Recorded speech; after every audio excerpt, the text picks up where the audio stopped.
എപ്പോഴും വാർത്തകളിൽ നിറയുന്ന ആളാണ് സുരേഷ് ഗോപി. ഈയടുത്ത് മാധ്യമപ്രവർത്തകരുടെ നേരെയുണ്ടായ പ്രശ്നങ്ങളും തൃശ്ശൂരിലെ പദയാത്രയും പിന്നെ തൃശ്ശൂർ ഞാനിങ്ങ് എടുക്കുകയാണെന്ന ഡയലോഗുമൊക്കെ മാധ്യമങ്ങളിൽ വളരെ ശ്രദ്ധ പിടിച്ചു പറ്റിയ കാര്യങ്ങളാണ്. സുരേഷ് ഗോപിയുടെ ചാരിറ്റി പ്രവർത്തനങ്ങളും മിക്കപ്പോഴും വാർത്തകളാകാറുണ്ട്. ദുരിതങ്ങൾ കേട്ട് ലക്ഷക്കണക്കിന് രൂപ നൽകി അദ്ദേഹം നിരവധി പേരെ സഹായിച്ചിട്ടുണ്ട്. ബാങ്ക് വായ്പ നിഷേധിച്ചതിനെ തുടർന്ന് ജീവനൊടുക്കിയ കർഷകൻ KG പ്രസാദിൻ്റെ കുടുംബത്തിൻ്റെ മുഴുവൻ സാമ്പത്തിക ബാധ്യതയും സുരേഷ് ഗോപി കഴിഞ്ഞ ദിവസം ഏറ്റെടുത്തിരുന്നു.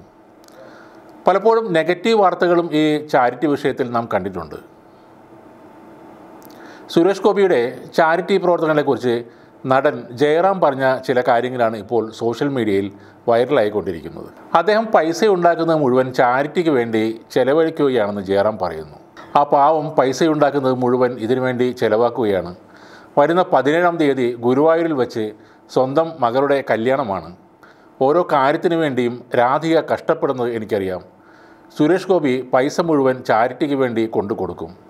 സ്വന്തം മോൾക്ക് സ്വർണ്ണമെടുക്കാൻ പൈസയുണ്ടോ എന്ന് അദ്ദേഹം നോക്കാറില്ല. കല്യാണത്തിന് ഓഡിറ്റോറിയത്തിന് പൈസയുണ്ടോ എന്ന് നോക്കാറില്ല. അതിനായി എടുത്തു വച്ചിരിക്കുന്ന പൈസ വേറെ ആർക്കെങ്കിലും കഷ്ടപ്പാടാണെന്ന് പറഞ്ഞാൽ അവർക്ക് കൊണ്ടുപോയി കൊടുക്കും. അതാണ് സുരേഷ് ഗോപി. ഇങ്ങനെയാണ് ജയറാം സുരേഷ് ഗോപിയെ പറ്റി പറഞ്ഞത്. അത് ഏറെക്കുറെ സത്യവുമാണ്. ആകാശത്തേക്ക് പറക്കാൻ കൊതിക്കുന്ന KM ധന്യക്ക് സുരേഷ് ഗോപി വളരെ മികച്ച പിന്തുണ നൽകിയിരുന്നു. ആദിവാസി വിഭാഗത്തിൽ നിന്നുള്ള ആദ്യ പൈലറ്റ് എന്ന നേട്ടത്തിന് തൊട്ടരികെയാണ് ഇപ്പോൾ ധന്യ ഉള്ളത്.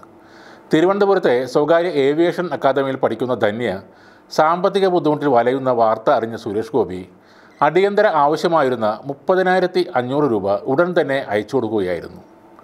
സാമ്പത്തിക പ്രശ്നം കാരണം ക്ലാസ്സിൽ പോകാൻ മടിച്ചിരുന്ന ധന്യ ഇപ്പോൾ ഹാപ്പിയാണ്.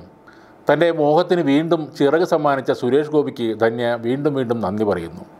എങ്ങനെ നന്ദി പറയണമെന്ന് അറിയില്ല, മനസ്സിലെന്നും ഈ സഹായം ഉണ്ടാകും എന്നാണ് ധന്യ പറയുന്നത്. മറ്റൊരു കാര്യം, വാദ്യ കലാകാരന്മാർക്ക് കൈത്താങ്ങായി അദ്ദേഹം എത്തിയതാണ്. ഇവരുടെ ഒരു സംഘടന രൂപീകരിക്കുന്നതിന് വേണ്ടി 10 ലക്ഷം രൂപയാണ് അദ്ദേഹം അനുവദിച്ചത്. ഉത്സവപ്പറമ്പുകളെ ആവേശഭരിതമാക്കുന്ന വാദ്യ കലാകാരന്മാരുടെ ജീവിതം പട്ടിണിയും ദുരിതവും നിറഞ്ഞതാണ്. പലർക്കും അവരുടെ കേൾവിശേഷി പോലും നഷ്ടമായി എന്നതാണ് സത്യം. മറ്റ് ജോലികൾക്ക് പോകാൻ പോലും അവർക്ക് കഴിഞ്ഞിരുന്നില്ല. അതിനാലാണ് സുരേഷ് ഗോപി ഒരു സംഘടന രൂപീകരിക്കാൻ തീരുമാനിച്ചത്. സുരേഷ് ഗോപിയുടെ മകൾ ലക്ഷ്മിയുടെ പേരിൽ പ്രവർത്തിക്കുന്ന ചാരിറ്റി സംഘടനയിൽ നിന്നുമാണ് ആ തുക അദ്ദേഹം അനുവദിച്ചത്. കൊറോണ സമയത്ത് പലരുടെയും അന്നം മുട്ടിപ്പോയിരുന്നു. ആ സമയത്ത് ഒരുപാട് ജനങ്ങളെ സഹായിക്കാൻ അദ്ദേഹത്തിന് കഴിഞ്ഞിട്ടുണ്ട്. കൂടാതെ ഗൾഫ് നാടുകളിലുള്ള മലയാളികളെയും അദ്ദേഹം പല വിധത്തിലും സഹായിക്കുന്നുണ്ട്.